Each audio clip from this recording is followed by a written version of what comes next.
I know it's not good manners to walk up and stare into somebody's window, but I couldn't wait to get my first look at Jeff Robinson's highly acclaimed violin shop. Jeff is fittingly both an old-world craftsman and a modern Renaissance man. He has a degree in physics, was a pilot in the Air Force, and spent 4 years learning the art of violin, viola, and cello making. I'm kind of a mixed bag in that I really do most of my work by hand and use traditional methods, traditional glues that have been around since 1500s. But I also do a lot of analysis of my violins with computers.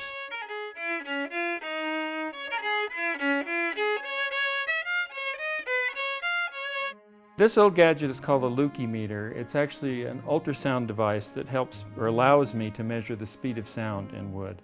This one's 5,139 meters per second. Is that good for us in our violin? That's pretty good. Yeah, that's a pretty good speed. Jeff says the faster the speed of the sound, the stiffer the wood. He imports his wood from Europe, and he also uses this tapping device to further analyze sound for quality control. Yet he still uses old-world shaving tools, or finger planes as they're known, to shape the violin. And he uses reeds he's collected on his hikes around Flagstaff as his final polishing tool. They're a traditional thing. There were actually a few of these left over that are in the Stradivarius Museum in Cremona, Italy. You know, they grow worldwide. They're actually, I think they go back, they're one of the plants that go back, the dinosaurs were probably eating these. It takes Jeff about a year to build one instrument, but that includes several months of just aging in the Flagstaff sun.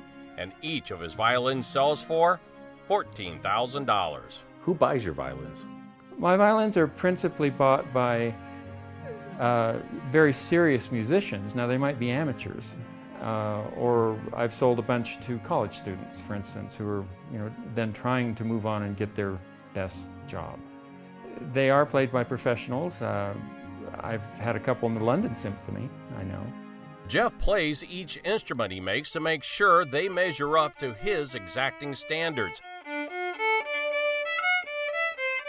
Yet for all his talent, he admits he's not a very good violin player.